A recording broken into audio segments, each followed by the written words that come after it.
দেশে আনুষ্ঠানিকভাবে শুরু হয়েছে জ্বালানি তেলের রেশনিং। মধ্যপ্রাচ্যে চলমান যুদ্ধ আর হরমুজ প্রণালীতে জাহাজ চলাচল বন্ধ হওয়ার আশঙ্কায় সরকার এই কঠোর সিদ্ধান্ত নিয়েছে। বাংলাদেশ পেট্রোলিয়াম কর্পোরেশন বিপিসি স্পষ্ট জানিয়ে দিয়েছে, এখন থেকে একটি মোটরসাইকেল দিনে মাত্র 2 লিটার আর ব্যক্তিগত গাড়ি সর্বোচ্চ 10 লিটারের বেশি তেল পাবে না। দূরপাল্লার বাস বা ট্রাকের জন্য সীমা নির্ধারণ করা হয়েছে 200 থেকে 220 লিটার।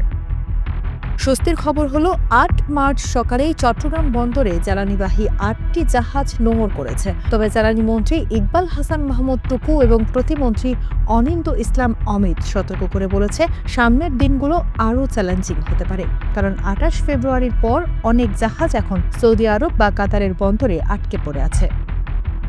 প্রশ্ন উঠতে পারে, হুট করে কেন আমরা এই অবস্থায় পড়লাম? জ্বালানি বিশেষজ্ঞদের মতে এর দায় অনেকটাই আমাদের অদক্ষ ব্যবস্থাপনার। 2020 সালে সিদ্ধান্ত হয়েছিল অন্তত 60 দিনের তেল মজুত করার সক্ষমতা তৈরি করা হবে, কিন্তু 6 বছর পর আজও আমাদের সক্ষমতা মাত্র 30 থেকে 35 দিনের।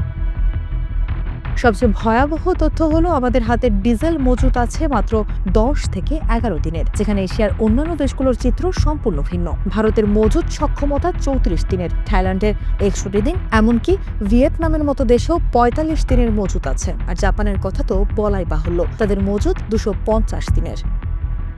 কেন বাড়ল না আমাদের সক্ষমতা? অভিযোগের আঙুল বিপিসি এবং পদ্মা, মেঘনা ও যমুনার মতো তেল বিতরণকারী প্রতিষ্ঠানগুলোর দিকে। বিশেষজ্ঞরা বলছেন, এই কোম্পানিগুলো মজুত অবকাঠামো তৈরির চেয়ে ব্যাংকে টাকা জমা রেখে সুদ বা মুনাফা অর্জনে বেশি আগ্রহী ছিল। এই অদক্ষতার মাসুল দিচ্ছে সাধারণ মানুষ। পাম্পগুলোতে তেলের জন্য দীর্ঘ লাইন আর কোথাও কোথাও সরবরাহ বন্ধ। এরই মধ্যে অবৈধ মজুতের খবরও আসছে।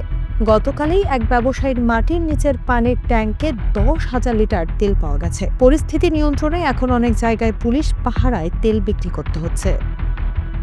হরমুজ প্রণালী বন্ধ থাকা মানেই আমাদের জ্বালানি আমদানিতে অনিশ্চয়তা। বিশেষজ্ঞরা বলছেন, আপৎকালীন পরিস্থিতি মোকাবিলার জন্য আমাদের হাতে যে মজুত আছে তা কেবল স্বাভাবিক সময়ের জন্য প্রযোজ্য, সংকটের জন্য নয়। সরকার রেশনিং শুরু করলেও সাধারণ মানুষের মধ্যে এক ধরনের আতঙ্ক কাজ করছে, যার ফলে পাম্পগুলোতে উপচে পড়া ভিড় লক্ষ্য করা যাচ্ছে।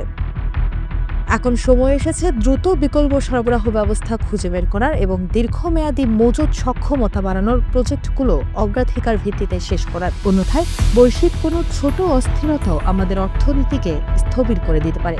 সতর্ক থাকুন, রেশনিং মেনে চলুন এবং আতঙ্কিত হয়ে অতিরিক্ত তেল মজুত করা থেকে বিরত থাকুন। দেশের জ্বালানি নিরাপত্তা রক্ষায় আমাদের সবার দায়িত্বশীল আচরণ এখন সবচেয়ে জরুরি।